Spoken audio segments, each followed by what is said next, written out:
Hello everybody, welcome to Clarence's YouTube channel. Today we are going to read Tawny Scrawny Lion, as Clarence requested. Once there was a tawny, scrawny, hungry lion who never could get enough to eat. He chased monkeys on Monday, kangaroos on Tuesday, and zebras on Wednesday. Bears on Thursday, camels on Fridays, and on Saturday, elephants. And since he caught everything he ran after, that lion should have been as fat as butter. But he wasn't at all. The more he ate, the scrawnier and hungrier he grew. Can't see the book. The other animals didn't feel one bit safe. They stood at a distance and tried to talk things over with Tawny Scrawny Lion. "It's all your fault for running away," he grumbled. "If I didn't have to run for every single bite I get, I'd be fat as butter and sleek as satin. Then I wouldn't have to eat so much and you'd last longer." Just then, a fat little rabbit came hopping through the forest, picking berries. All the big animals looked at him and grinned shyly. "Rabbit," they said, "oh, you lucky rabbit, we appointed you to talk things over with the lion." That made the little rabbit feel very proud. "What should I talk about?" he asked eagerly. "Any old thing," said the big animal. Gotta back up. "The important thing is to go right up close." So the fat little rabbit hopped right up to the big hungry lion and counted his ribs. "You look much too scrawny to talk things over," he said. "So how about supper at my house first?" "What's for supper?" asked the lion. The little rabbit said, "Carrot stew." That sounded awful to the lion, but the little rabbit said, "Yes, sir. My 5 fat sisters and my 4 fat brothers are making a delicious carrot stew." Are we done? "What are you waiting for?" cried the lion. And he went hopping away with the little rabbit, thinking of 10 fat rabbits and looking just as jolly as you please. "Well," grinned all the big animals, "that should take care of Tawny Scrawny for the day." Before very long, the lion began to wonder if they would ever get to the rabbit's house. First, the fat little rabbit kept stopping to pick berries and mushrooms, all sorts of good-smelling herbs. And when his basket was full, what did he do but hop down the river bank? "Wait a bit," he said. "I want to catch a few fish for the stew." That was almost too much for Hungry Lion.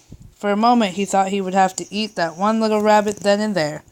But he kept saying, 5 fat sisters and 4 fat brothers, over and over to himself, and at least the 2 were on their way again. At last. "Here we are," said the rabbit, hopping around a turn with the lion close behind him. Sure enough, there was a rabbit's house with a big pot of carrot stew bubbling over an open fire. And sure enough, there were 9 more fat, merry little rabbits hopping around. When they saw the fish, they popped them into the stew, along with the mushrooms and herbs. The stew began to smell very good indeed. And when they saw the Tawny Scrawny Lion, they gave him a big bowl of hot stew, and then they hopped about so busily. It would have been quite a job for that tired, hungry lion to even catch one of them. So he grabbed the stew, but the rabbits filled his bowl again, or he gobbled the stew. When he had eaten all he could, they heaped his bowl with berries.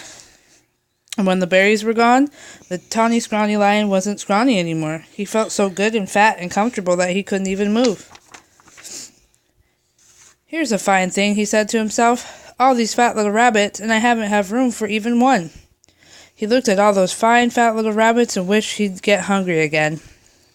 "Mind if I stay a while?" he asked. We wouldn't even hear of you going," said the rabbits. Then they plumped themselves down in the lion's lap and began to sing songs. And somehow, even when it was time to say goodnight, that lion wasn't one bit hungry. Home he went, through the soft moonlight, singing softly to himself. He curled up in his bed, patted his cheeks, fat tummy, and smiled. When he woke up in the morning, it was Monday. "Time to chase monkeys," said the lion. But he wasn't one bit hungry for monkeys. What he wanted was some of that tasty carrot stew. So off he went to visit the rabbits. On Tuesday he didn't want kangaroo. On Wednesday he didn't want zebra. He wasn't hungry for bears on Thursday, or camels on Fridays, or elephants on Saturdays. All the big animals were so surprised and happy. They dressed in their best and went to see the fat little rabbit. "Rabbit," they said, "oh, you wonderful rabbit, what in the world did you talk to tawny, scrawny, hungry, terrible lion about?" The fat little rabbit jumped up in the air and said, "Oh my goodness, we had such a good time with that nice, jolly lion that I guess we forgot to talk about anything at all." And before the big animals could say one word, the tawny lion came skipping up the path. He had a basket of berries for the fat rabbit's sister, and a string of fish for the fat rabbit's brothers, and a big bunch of daisies for Fat Rabbit himself. "I came for supper," he said, shaking paws all around. Then he sat down in the soft grass, looking fat as butter, sleek as satin, and jolly as all get out, all ready for another big supper of carrot stew. Thank you everybody for watching our video. Like and comment below. Bye. Hello, it's me, Lewis, and I gotta tell you something. What do you gotta tell them? And you want to read this, get it on the store. It's free. Right now. And we got the single book and this big. Yeah, but 2 lines, 2 sheets, and 1 little penny. And they have all the books you read. You got 2 puppies. Yep. And the toy and the bird and the animals like that. Him is so cool. Get that in the store. I see you next time. Bye. Bye.